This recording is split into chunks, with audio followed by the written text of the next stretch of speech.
కాకినాడ పార్లమెంటుకు పోటీ చేస్తున్న జనసేన టీడీపీ బీజేపీ కూటమి అభ్యర్థి తంగెళ్ల ఉదయ్ శ్రీనివాస్ కు ప్రజల్లో వస్తున్న ఆదరణ చూసి తట్టుకోలేక వైకాపా పార్లమెంటు అభ్యర్థి చలమలశెట్టి సునీల్ నీచ రాజకీయాలు చేస్తున్నారని జనసేన పార్టీ అధికార ప్రతినిధి దాసరి కిరణ్ నాయకులు నల్లం శ్రీనివాస్ ధ్వజమెత్తారు. గురువారం స్థానికంగా ఏర్పాటు చేసిన మీడియా సమావేశంలో వారు మాట్లాడారు. రానున్న ఎన్నికల్లో తంగెళ్ల ఉదయ్ శ్రీనివాస్ దాదాపు 1,00,000 ఓట్ల మెజార్టీతో గెలుస్తారని తెలిసి వైకాపా నాయకులు జనసేన పార్టీ కార్యాలయంలో ఆఫీస్ బాయ్గా పనిచేసిన వ్యక్తిని తీసుకుని వచ్చి తంగెళ్ల ఉదయ్ శ్రీనివాస్ పై తప్పుడు ప్రచారం చేయిస్తున్నారని అన్నారు. మెగా ఫ్యామిలీని తిడుతూ జగన్ దగ్గర ఊడిగించేస్తూ పదం పొందాం. కనీసం ఆ పదవికైనా న్యాయం చేసావా? పదవిని అడ్డం పెట్టుకుని కనీసం సినీ ప్రజానికానికి సినీ పరిశ్రమకి ఏవైనా చిన్న సహాయం చేయగలిగావా? నువ్వా చిరంజీవి గారిని విమర్శించేది? చిల్లు నెగ్గిన పార్టీ మూసారు. నిన్ను నమ్మి నీకు చిలకలూరుపేట సీట్ ఇచ్చారు. నువ్వేం చేసావురా? కనీసం ఓడిపోయిన తర్వాత నువ్వు వెళ్ళి చిలకలూరుపేటలు కనీసం థ్యాంక్స్ అయినా చెప్పావా? నువ్వు కూడా విమర్శించడవా? నీ జీవితం ఇదా నీ బతుకు?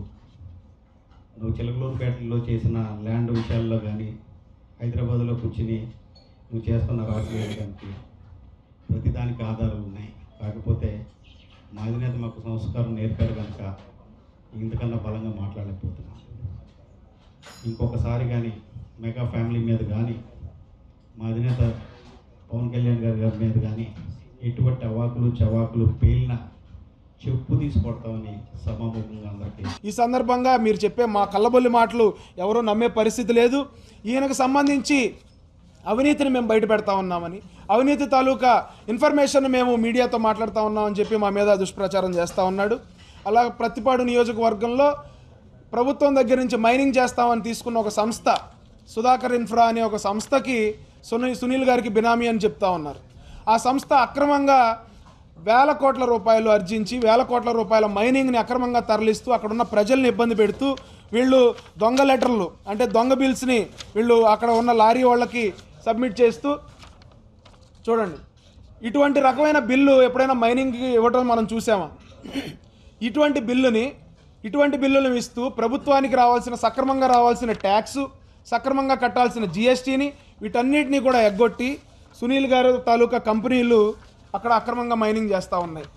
దాదాపు సంవత్సరం అవుతూ ఉంది. 18/4/2023 సంవత్సరం 233 కోట్ల రూపాయలకి అక్కడ మైనింగ్ లీజ్ తీసుకుని జిల్లాలో మేము మైనింగ్ చేస్తామని ప్రతి నెల 9.70 కోట్ల రూపాయలు లాయల్టీ కడతామని చెప్పి ప్రభుత్వం దగ్గర తీసుకుని వీళ్ళు రేట్లు పెంచేసి అక్కడ లారీలు తిరుగుతుంటే అక్కడ టోల్గేట్లు పెట్టి చలివేంద్రం పేరుతో టోల్గేట్లు పెట్టి అక్కడ వసూలు చేస్తున్న పరిస్థితి, ప్రజల్ని రాబందుల్లాగా పీక్కు తింటున్న పరిస్థితి. వాళ్ళకు రాజ్యాధికారం దిశగా నడిపించడానికి చేస్తున్నటువంటి ప్రయత్నం చాలా గొప్పది.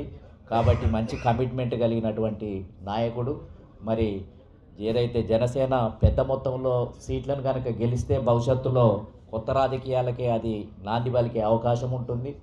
అదేవిధంగా బీజేపీ కూడా కేంద్రంలో మోడీ మరి బీసీ ముఖ్యమంత్రిగా ఉన్నారు. మొన్న జరిగినటువంటి తెలంగాణ ఎన్నికల్లో బీసీనే ముఖ్యమంత్రిగా చేస్తానని ప్రకటించి పెద్ద మొత్తంలో బీసీలకు టికెట్లను ఇచ్చినటువంటి చరిత్ర కూడా ఉంది.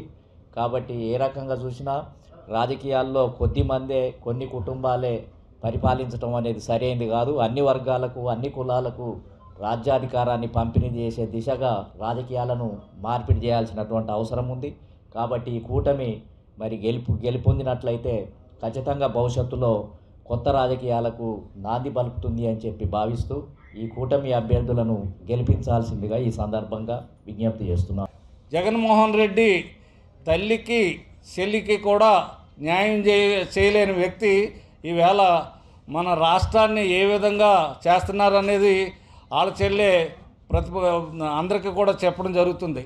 దీన్ని ప్రజాస్వామ్యాన్ని పరిరక్షించడానికి మీడియా మిత్రులతో పాటుగా ప్రతి ఒక్కరు కూడా ఈ రేపు వచ్చే 13వ తారీఖు ఎలక్షన్లో అందరూ కూడా మీ ఓటు హక్కు వినియోగించుకుంటూ ఈ జగన్మోహన్ రెడ్డి పాలనని తరిమి కొట్టాలని, అదేవిధంగా ఈ కూటమి ప్రభుత్వాన్ని వచ్చే విధంగా కేంద్ర నిధులు అదేవిధంగా రాష్ట్ర నిధులు మన రాష్ట్ర సంపద పెంచే విధంగా ప్రతి ఒక్కరు కూడా కృషి చేయాలని కోరుకుంటూ సెలవు తీసుకుంటాం.